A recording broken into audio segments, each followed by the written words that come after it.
tertatih-tatih dan hampir jatuh terjungkal ke tangga. Dengan gaunnya yang cukup merepotkan serta sepatu hak tinggi yang terlalu runcing, Rin harus berlari-lari untuk mengejar Jess Dauntes. Rin tidak tahu apa yang terjadi ketika mereka berdansa. Tiba-tiba Jess kabur begitu saja seolah-olah tengah mengejar sesuatu. Rin terus berlari mengikuti Jess sampai dia tak tahu arah mana yang harus dituju. Lama berselang, masuklah dia ke sebuah taman luas yang letaknya tak jauh dari balai kota. Rin yang berlari menyita banyak perhatian dari orang-orang di jalan. Dia berusaha menghindari keramaian dan meninggalkan taman hingga berpapasan dengan Erika yang menunggu di kereta kuda mereka. "Ceritakan," teriak Erika sementara Rin naik ke dalam kereta kuda. "Aku melihat Jess berlari setelah menginjak setangkai mawar hitam di lantai dansa." Rin terengah-engah. Puncak payudaranya yang sedikit menyembul naik turun seiring nafasnya. "Ketika aku lari, aku mengikutinya. Aku melihat Jess tengah memburu seseorang hingga ke lantai 2. Kau tahu, Erika?" "Aku tidak tahu, Rin. Katakan padaku," teriak Erika tertahan. "Aku harus menaiki tangga yang menyebalkan itu dengan sepatu hak tinggi keparat ini sambil menjinjing ujung gaun," keluh Rin. "Tapi ada yang lebih keparah dari itu semua. Ketika aku menghampiri Jess ke balkon di lantai 2, aku yakin tidak ada yang masuk ataupun keluar dari pintu, tapi mereka sudah tak ada di sana." "Sial," umpat Erika. "Kalau begitu, apakah si monster entah bagaimana mulai kehabisan waktu dan tersulut oleh sihir mawar hitam?" "Apa maksudmu, Erika?" Rin menarik lengan Erika. "Kehabisan waktu? Sihir mawar hitam? Bisa kau jelaskan padaku apa semua itu artinya?" Rin terus bertanya di dalam kereta kuda yang melaju kencang. "Setiap tengah malam, Jess akan berubah menjadi sosok monster yang mengerikan." Erika melirik pada Rin dengan tatapan penyesalan. "Maaf, aku harus mengatakan ini kepadamu, dan sebagai konsekuensinya, kau akan selamanya terikat dengan kami, kecuali kau mati." "Apa?" kecut Rin dengan nada kembang kempis. "Semua klausa itu sudah tertulis di dalam kontrak kerjasama kita." "Tapi aku tak merasa kau menyebutkan klausa itu, Erika." Rin hampir menjerit di dalam kereta kuda. "Aku memang tak menyebutkannya secara lisan, tapi tertulis jelas di kontrak. Sayangnya, kau tidak membaca kontrak dengan benar." "Sialan," umpat Rin. "Kau menjebakku. Kalian menipuku." "Tidak, Rin. Tapi kau sendiri yang ceroboh." Erika mengelak. "Jadi, maksudmu aku sudah terlibat dengan semua ini? Baiklah kalau begitu. Kenapa tidak sekalian aku masuk ke dalamnya?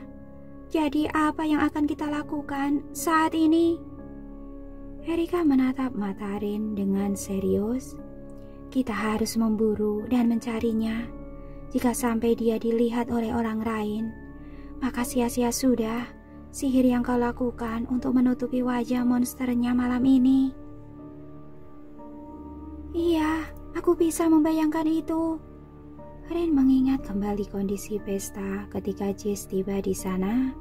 Semua orang bersiap untuk mengolok-olok Jess dengan wujud monsternya, tapi semua itu berhasil mereka empaskan berkat kemampuan tangan Rin mengubah wajah Jess yang buruk rupa kembali tampan hanya dengan kosmetik milik sang ratu. "Kau benar-benar berhasil dengan sihirmu," sindir Erika. Rin hampir saja menyombongkan diri jika kereta tidak melindas batu-batu di tengah jalan hingga membuat mereka terlonjak. Kereta kuda yang dikemudikan Randall melaju sangat kencang melalui jembatan dan jalan-jalan kota bawah. Randall terus memberi aba-aba kepada para penjaga yang ikut berkuda di belakang.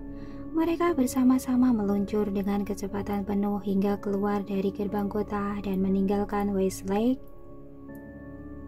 Jess sudah pergi sejauh apa? Dia akan pergi sejauh apa?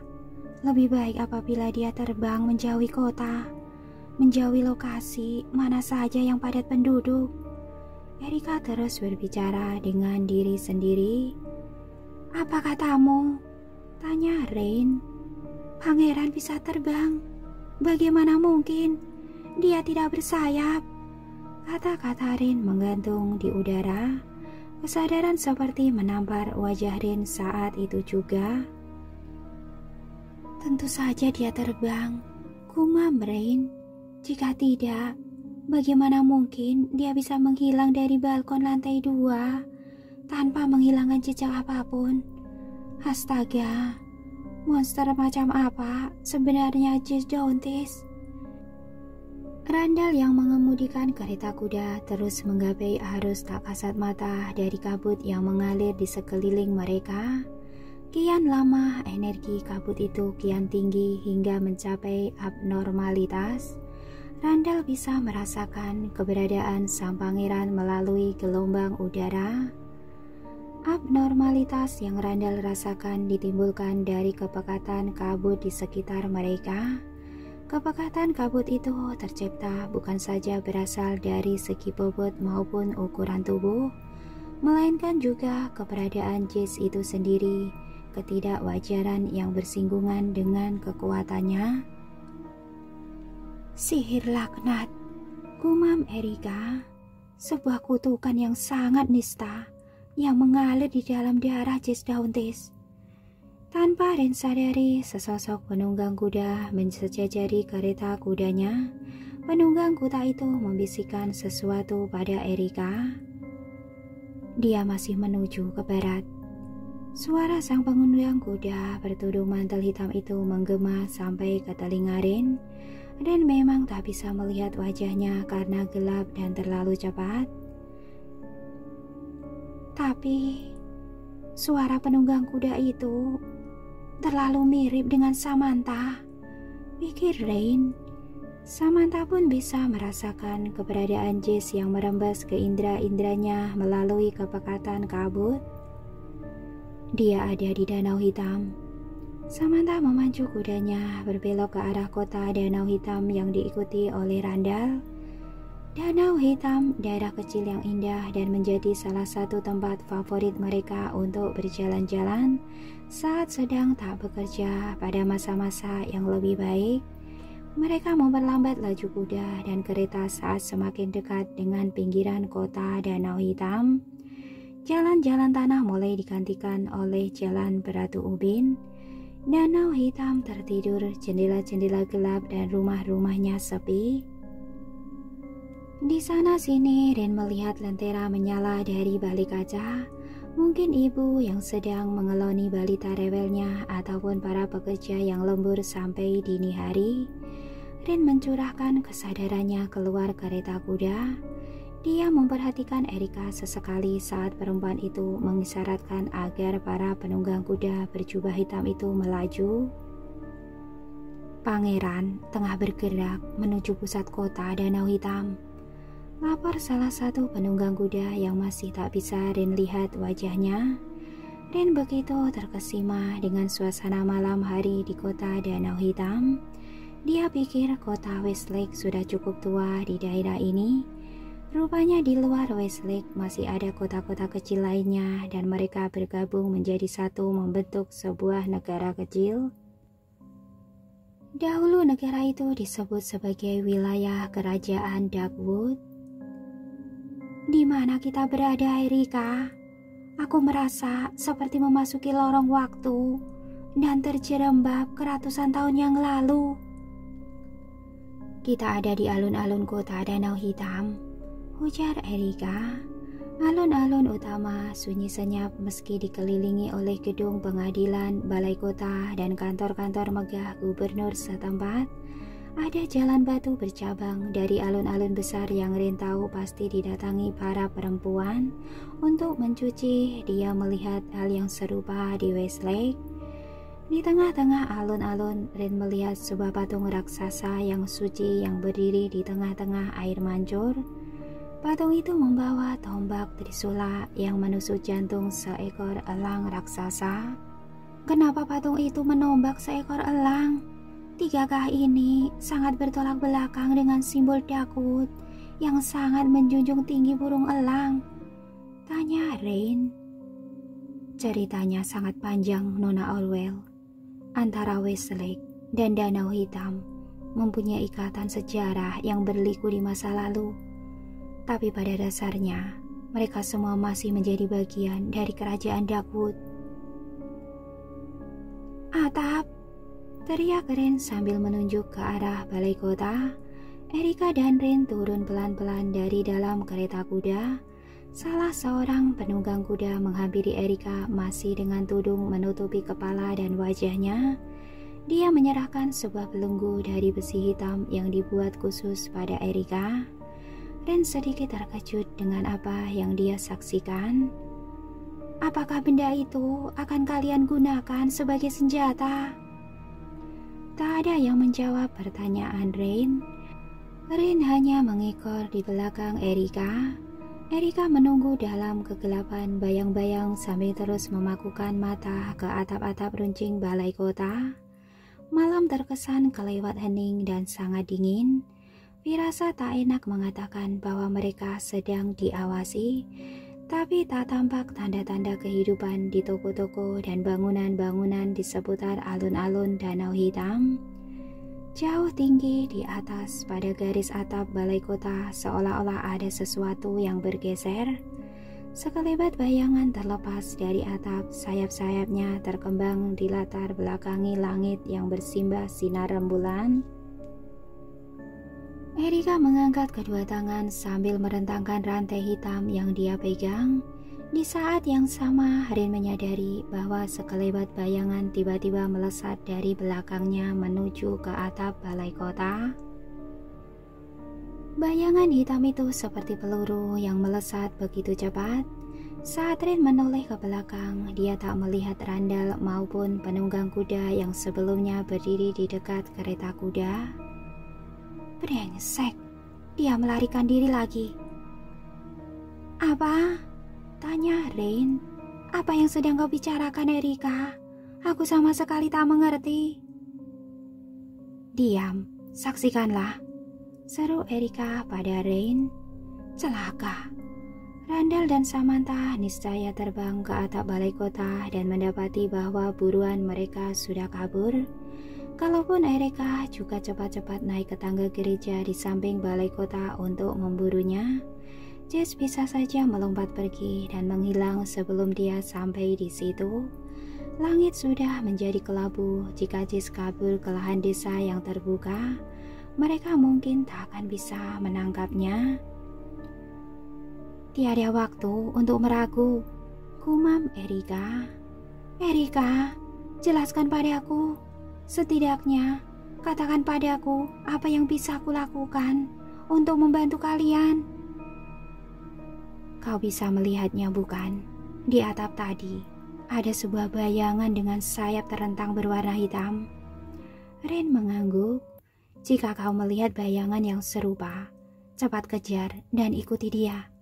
Kemanapun dia pergi, pastikan kau bisa menangkapnya. Karena bayangan bersayap itu adalah Jess Dauntis yang kehilangan kendali terhadap kutukan di tubuhnya. Rin menganga tanpa bisa berkata-kata. Rin mulai mengerti situasi sulit yang harus mereka hadapi malam itu. Erika juga menegaskan bahwa waktu mereka hanya sampai sebelum matahari terbit. Rin mencermati kembali setiap ceruk pada batu di menara lonceng. Bagaimana bisa aku mengendalikan kesaktian sedemikian rupa dari sosok Disjauntes yang berubah menjadi monster terbang? Pikir Rin. Kemampuan terbang Jess bahkan bisa melebihi kecepatan burung-burung terkuat sekalipun. Bagaimana mungkin Erika memintaku untuk menangkapnya. Gunakan sihirmu. Seseorang seolah-olah berkata di dalam kepala Rin. Dia menoleh dan berputar di sekitar untuk memastikan siapa yang membisikkan kata-kata itu. Tapi tak ada seorang pun di sana. Semuanya sibuk mencari arah dan celah memburu Jess Dauntes yang kabur. Selain rombongan Erika, ada kelompok lain yang menyadari perubahan Jess malam itu dan ikut memburunya. Mereka adalah para serigala yang disiapkan oleh para warlock yang membenci kerajaan Darkwood. Diam-diam mereka menyelinap di antara rumah-rumah warga dan atap-atap gedung. Mereka bergerak di dalam kegelapan bayangan. Rin terus merasakan seseorang seolah-olah tengah mengawasinya. Rin tak tahan hanya berdiri di sana dan menonton. Dia mencari cara dan jalan untuk bisa mencapai atap menara lonceng. Rin mulai memanjat tangga menara lonceng dari luar setelah melepas sepatunya tentu saja.